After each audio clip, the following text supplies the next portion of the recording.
नमस्कार, स्वागत है आप सबका। मैं पुनीत पाठक। छत्तीसगढ़ की दिन भर की बड़ी खबरें विस्तार से जानने का वक्त है। अक्षय तृतीया और इस अवसर पर छत्तीसगढ़ में एक त्योहार को लेकर ऐलान हुआ है। माटी पूजन दिवस के तौर पर इसे मनाया जाएगा।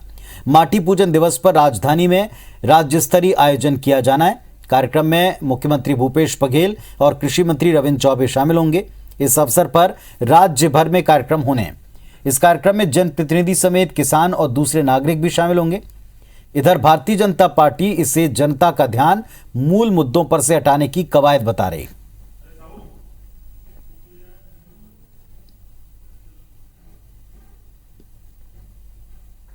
किसानों के लिए बहुत बड़ा त्यौहार है और वो उस दिन ये तय करते हैं कि जो उनके पास बीज बचा हुआ है वो आने वाले जो एक महीने बाद मानसून आने वाला उस बीज का उपयोग सही होगा कि नहीं। तो एक बहुत बड़ा किसानों के लिए त्यौहार है जब वो अपने आने वाली फसल, जो आने वाला मानसून, आने वाली फसल सही हो पाएगी कि नहीं, उसकी एक टेस्टिंग करते हैं, अपने माटी को पूजते हैं, उसकी पूजा करते हैं।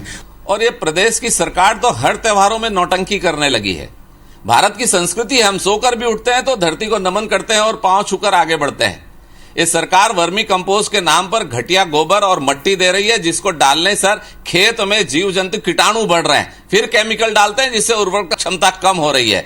लोगों का पलायन शुरू है। 10% से ज्यादा किसान छत्तीसगढ़ से पलायन कर चुके हैं क्योंकि 1 लाख बिजली पंप के कनेक्शन पेंडिंग है। ये सरकार दे नहीं पा रही है। सरकार कर्ज में डूब चुकी है, डिफाल्टर हो चुकी है सरकार। नौटंकी बंद करें, काम करें। तो भारतीय जनता पार्टी ने इस पर गंभीर आरोप लगाए हैं और सत्ता पक्ष ने जो आयोजन किया इसमें सबको शामिल होने के लिए कहा है। हमारे साथ में दोनों पक्षों से 2 बड़े समर्थ नेता हैं। अनुराग सिंहदेव जी भारतीय जनता पार्टी से हमारे साथ में जुड़े हुए हैं और साथ ही सुरेंद्र शर्मा जी हैं, कांग्रेस पार्टी से सत्ता पक्ष की बात रखेंगे।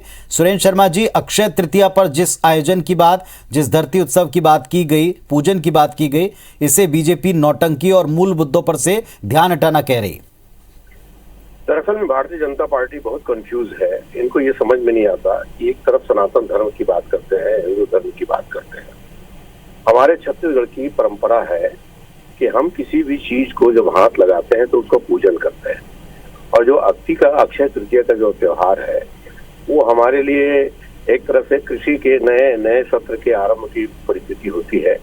तो हमारे यहाँ तो प्रथा है कि अगर औषधि भी लाना है, अगर पेड़ से तोड़ करके, तो पहले जाकर के उसको पूजन की जाती है, अनुमति की जाती है। और जो प्रकृति में 4-5 चीजें हैं, पृथ्वी है, अग्नि है, वायु है, आकाश है और पानी है, इसके बगैर जीवन की कभी कल्पना नहीं की जा सकती। इसके प्रति सम्मान का भाव छत्तीसगढ़ की एक मान्य परंपरा रही है। और आधुनिक काल में इन सब चीजों के प्रति धीरे धीरे लोगों का ध्यान थोड़ा सा कम होते जा रहा है। तो छत्तीसगढ़ की सरकार ने तो बहुत अच्छी परंपरा शुरू की है।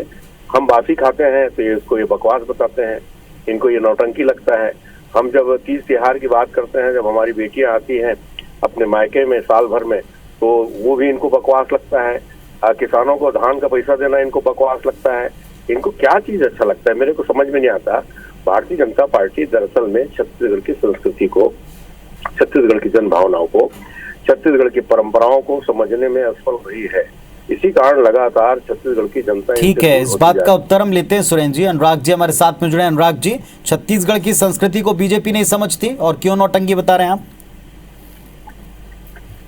देखिए, ये बात तो प्रमाणित हो चुकी है कि सरकार अब पूरी तरीके से जो अपने मूल मुद्दे हैं उस मुद्दे में कहीं ना कहीं जनता के सामने फेलुअर सिद्ध हो गई है। और अब मूल मुद्दों से ध्यान भटकाने के लिए इस प्रकार के इवेंट्स का आयोजन करके वो सस्ती लोकप्रियता प्राप्त करना चाहती है। रही अक्षय तृतीया की बात, अक्षय तृतीया हमारे यहाँ परंपरागत रूप से सनातन संस्कृति में विवाह का शुभ मुहूर्त है।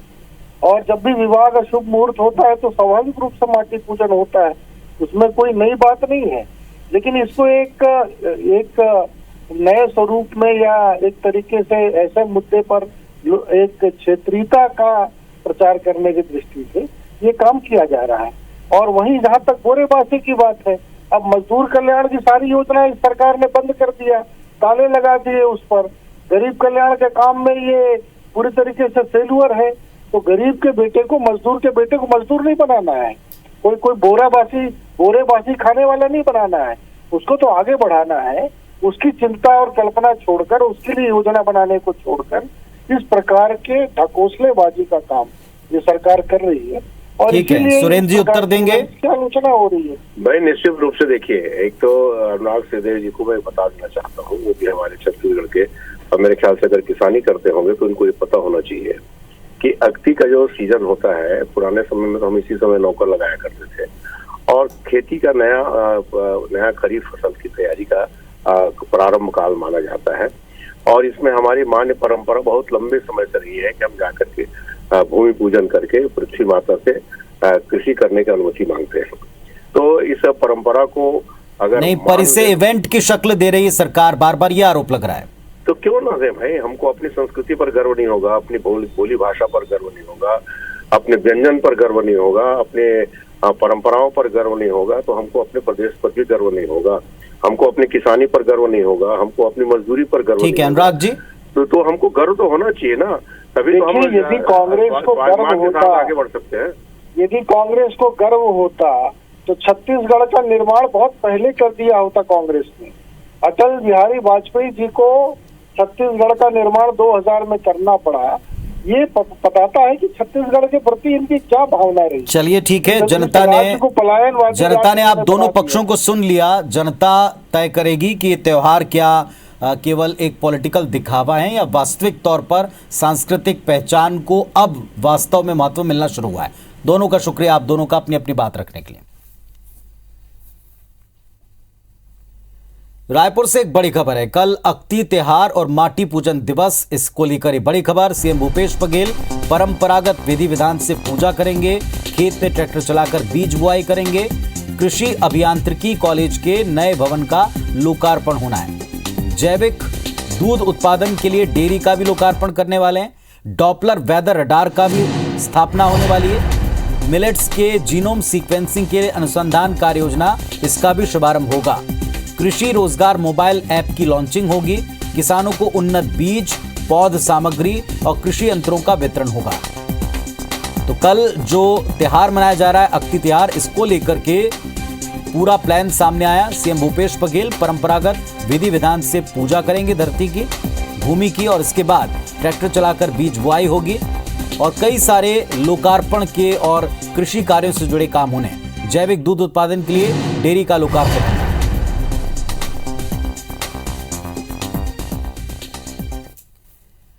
चलिए बात पार्टियों की तैयारी की कर लें। भारतीय जनता पार्टी के राष्ट्रीय सह संगठन मंत्री शिव प्रकाश कोंडागांव पहुंचे और यहां पहुंच करके उन्होंने एक बंद कमरे में मीटिंग ली। भारतीय जनता पार्टी के केवल 45 पदाधिकारी इसमें पहुंचे। इस बैठक को लेकर अटकलें हैं कि मिशन 2023 को लेकर भाजपा मंथन कर रही है। वहीं इस मंथन पर प्रदेश कांग्रेस अध्यक्ष मोहन मरकाम ने तंज कसते हुए कहा कि भाजपा को चिंतन मंथन करना था तो 15 साल तक क्यों नहीं किया। कांग्रेस चुनावी तौर पर तैयारी कर रही है, आगामी चुनाव में जीतेगी, ये दावा भी किया।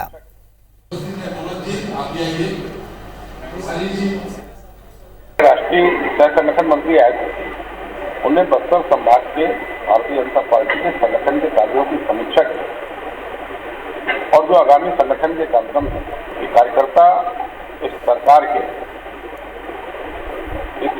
असफलता के खिलाफ सड़क पे लड़ने को तैयार है। 15 सालों तक बस्तर के लिए चिंता और चिंतन की होती तो भारतीय जनता पार्टी का ये हश्र नहीं होता है। कोंडागांव में 45 नेताओं ने यहाँ के सीटों को जीतने के लिए रणनीति बना रहे हैं, तो वो आप विपक्ष के हैं तो अपनी तैयारियां कर सकते हैं। हम भी अपनी तैयारियां कर रहे हैं। 2023 के चुनाव के लिए कांग्रेस पार्टी भी दमदारी के साथ जनता के बीच में जाएगी। कांग्रेस के राष्ट्रीय सचिव और छत्तीसगढ़ के सह प्रभारी चंदन यादव 3 दिनों के दौरे पर आज रायपुर पहुंचे। रायपुर में उन्होंने वरिष्ठ कांग्रेसियों से और प्रदेश पदाधिकारियों से मुलाकात की। कल परसों बिलासपुर और रायगढ़ जिले में शहर ग्रामीण पदाधिकारियों से, ब्लॉक कांग्रेस कमेटी के अध्यक्षों से वो मुलाकात करेंगे। हमारे सहयोगी ने उनसे बातचीत की। उन्होंने बताया कि कांग्रेस मिशन 2023 की तैयारी में जुट गई है। सभी जिलों का दौरा हो रहा है और जिलों से लेकर ब्लॉक स्तर तक पदाधिकारियों और कार्यकर्ताओं से चर्चा कर सरकार और संगठन की जमीनी स्थिति की जानकारी ले रहे हैं।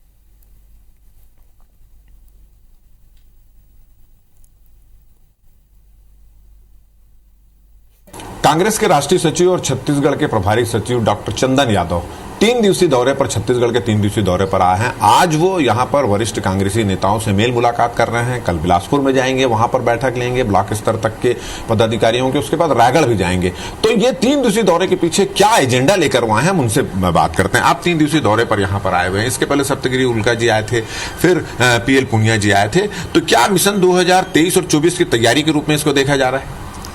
देखिए, 2023 और में विधानसभा, 2024 में लोकसभा का चुनाव होना है, लेकिन उसको हम लोग, ये तो हमारी निरंतर प्रक्रिया है, संगठन के कामकाज को देखना और यहाँ पे संगठन की मजबूती हेतु हम लोगों का लगातार निरंतर, आपको याद होगा जब सरकार ने ओथ लिया, सबसे पहला काम जाकर के हमारी सरकार ने किया कि एक कैबिनेट की बैठक ली और किसानों का कर्जा माफ किया। तो ये प्रक्रिया निरंतर है। लोग आपने सही कहा कि हम अपने सभी वरिष्ठ कार्यकर्ता, वरिष्ठ नेता, कांग्रेस जन से मिलना, 1 to 1 उनके साथ बैठक करना, उनसे राय लेना, फीडबैक लेना, क्या राजनीतिक विमर्श है छत्तीसगढ़ में, कैसा चल रहा है, संगठन में क्या होना चाहिए, उनके हिसाब से हमें और क्या करना चाहिए। तो ये सारी फीडबैक, हमारी तो आँख कान सब हमारे कार्यकर्ता और वरिष्ठ नेता हैं, तो ये हमारी जिम्मेदारी है कि उनकी बातों को सुने, उनकी समस्याओं को सुने, उनके क्या राय हैं, वो क्या चाहते हैं।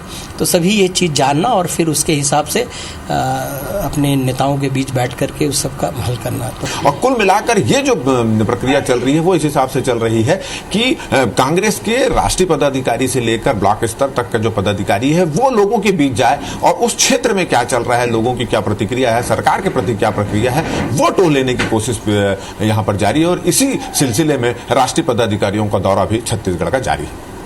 कैमरामैन मुकेश सिंह के साथ राजेश मिश्रा, IBC 24 रायपुर। छत्तीसगढ़ साहू संघ के शपथ ग्रहण समारोह में पुरुष उपाध्यक्ष भुवनेश्वर साहू और महिला उपाध्यक्ष मोहन कुमारी साहू के साथ 22 प्रदेश पदाधिकारियों को मुख्यमंत्री भूपेश बघेल ने शपथ दिलाई। इस कार्यक्रम को संबोधित करते हुए मुख्यमंत्री ने कहा कि चुनाव से समाज में कटुता समाप्त होना चाहिए। इसकी जिम्मेदारी नए अध्यक्ष पदाधिकारियों की है। समाज में सबको लेकर चलना होगा। पूर्व सांसद और साहू समाज के गौरव ताराचंद साहू के नाम पर कोई संस्था बनाने और नाम रखने का आश्वासन भी दिया। तो वहीं साहू संघ के प्रदेश अध्यक्ष टहल सिंह साहू ने कहा कि जब तक पद में रहूंगा किसी राजनीतिक पार्टी से नहीं लड़ूंगा, किसी पार्टी से टिकट नहीं मांगूंगा, साहू समाज को संगठित करने का काम करूंगा।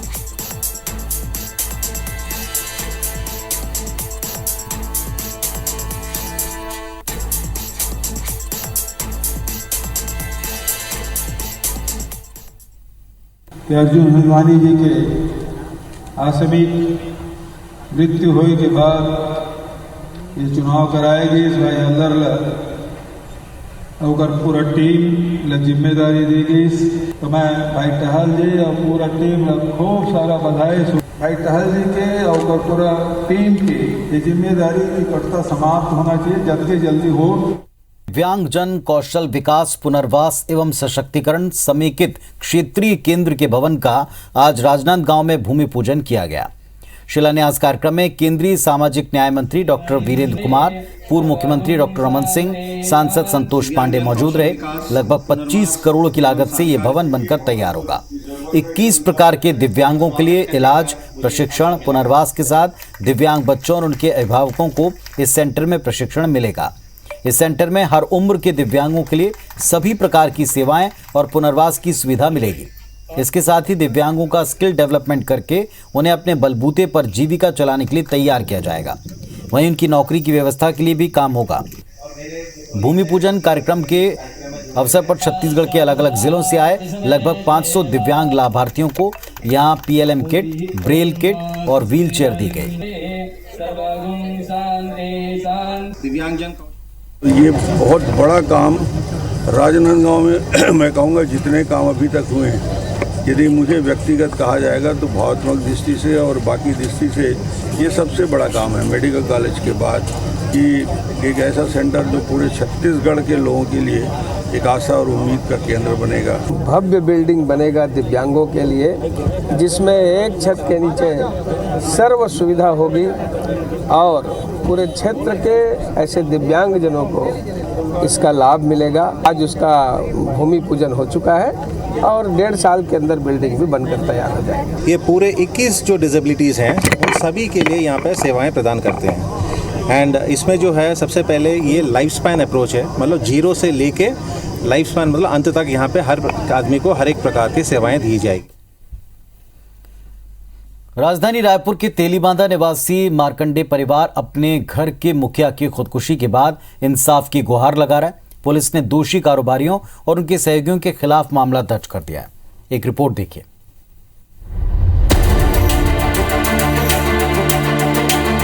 ये है मार्कंडे परिवार की बेटी जो अपने मां और छोटे भाइयों के साथ घर में इसीलिए रहने को मजबूर है क्योंकि जिन कारोबारियों से प्रताड़ित होकर पिता ने खुदकुशी कर ली, अब वही कारोबारी और उनके गुर्गे बाकी बचे परिवार के लोगों को प्रताड़ित करने से बाज नहीं आ रहे। परिजनों के मुताबिक उनके तेलीबांधा रविग्राम स्थित एक पुश्तैनी घर से उनके पड़ोस में स्थित 2 कारोबारियों के गैरेज को रास्ता जाता है, लेकिन कारोबारी उनके पिता गंगा प्रसाद पर दबाव बनाते थे कि वो मकान को कौड़ियों के भाव बेचकर कहीं और चले जाएं। साथ ही जाति सूचक गालियां भी देते थे। इससे परेशान होकर घर के मुखिया गंगा प्रसाद मार्कंडे ने 27 अप्रैल को अपने गांव बरौंदा के घर में सुबह फांसी लगाकर खुदकुशी कर ली। इन बातों का उल्लेख मृतक ने अपने सुसाइड नोट में किया है। मामला सामने आने के बाद बीजेपी के प्रदेश अध्यक्ष विष्णुदेव साय ने रविवार को पीड़ित परिवार से मुलाकात कर हर संभव मदद का आश्वासन भी दिया। पीड़ितों का आरोप है कि कारोबारी जगमीर सिंह गर्चा, आकाशदीप सिंह गिल और उनके साथी अभी भी परिवार को परेशान कर रहे हैं। जब जमीन टूटना चालू हुआ वो देखे तो अरे ये जमीन हमारे पास बेचो, ये जमीन को छोड़ो, तुम यहाँ रहो मत। किससे बोलते थे?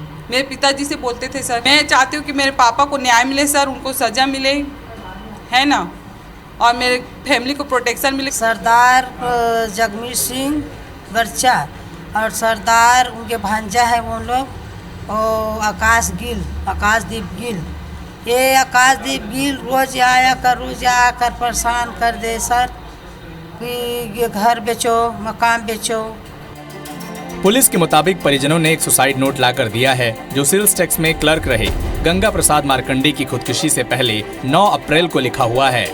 इसकी जांच और परिवार के सदस्यों के बयान के बाद दोनों आरोपियों और उनके सहयोगियों के खिलाफ आत्महत्या के लिए मजबूर करने और अनुसूचित जाति निवारण अधिनियम के तहत केस दर्ज कर लिया गया है।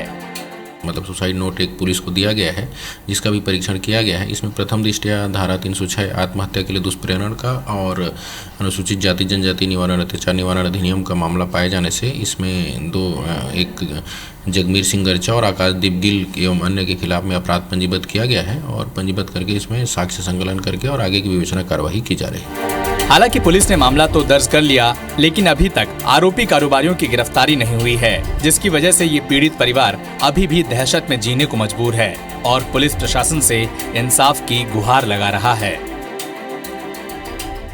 राजधानी रायपुर के सेलटेक्स विभाग में पदस्थ एक मुख्य लिपिक ने 2 कारोबारियों के ज़मीन बेचने के दबाव में खुदकुशी कर ली। ये वही ज़मीन है, ये वही रास्ता है जिसके चलते 2 कारोबारी हैं, इनके द्वारा ये ज़मीन बेचने के लिए उन पर दबाव बनाया जाता था उनके पिता पे, और इनके द्वारा कई बार पुलिस में शिकायत भी की गई, लेकिन इनको कुछ इंसाफ नहीं मिला। अभी भी ये मार्कंडे परिवार जो है इन 2 कारोबारियों के द्वारा दी जा रही धमकियों के दहशत में जीने को मजबूर है और इंसाफ की गुहार लगा रहा है। अब देखने वाली बात यह है कि मार्कंडे परिवार को इंसाफ कब तक मिल पाता है। कैमरामैन नज़ीर खान के साथ तहसीन जैदी, IBC 24 रायपुर। हाईकोर्ट ने चिकित्सा विशेषज्ञों की सीधी भर्ती के लिए नियुक्ति पत्र जारी करने पर आगामी आदेश तक रोक लगा दी। प्रमोशन के पदों पर भी सीधी भर्ती से नियुक्ति प्रक्रिया को अवैधानिक बताते हुए दायर याचिका पर कोर्ट ने आदेश दिया। छत्तीसगढ़ शासन, स्वास्थ्य विभाग और लोक सेवा आयोग ने चिकित्सा विशेषज्ञों के पद पर सीधी भर्ती की प्रक्रिया शुरू की। विज्ञापन की शर्तों के मुताबिक कोई भी अभ्यर्थी जिसने मान्यता प्राप्त विश्वविद्यालय से पोस्ट ग्रेजुएट डिग्री अर्जित की है वो प्रथम श्रेणी चिकित्सा विशेषज्ञ पद पर भर्ती का पात्र होगा। नियमों में संशोधन कर न्यूनतम कार्य अनुभव को समाप्त कर दिया गया। सीधी भर्ती और पदोन्नति के लिए कुल विशेषज्ञ पदों का 50% का कोटा निर्धारित किया गया। याचिका में मांग की गई कि संशोधित नियमों को असंवैधानिक घोषित किया जाए और सीधी भर्ती चिकित्सा विशेषज्ञ एवं पदोन्नत चिकित्सा विशेषज्ञ का नियमानुसार अनुपात बरकरार रखा जाए। हाईकोर्ट ने इस पर अंतरिम आदेश जारी कर अगले आदेश तक सीधी भर्ती के लिए विज्ञापित पदों पर नियुक्ति आदेश जारी करने पर रोक लगा दी।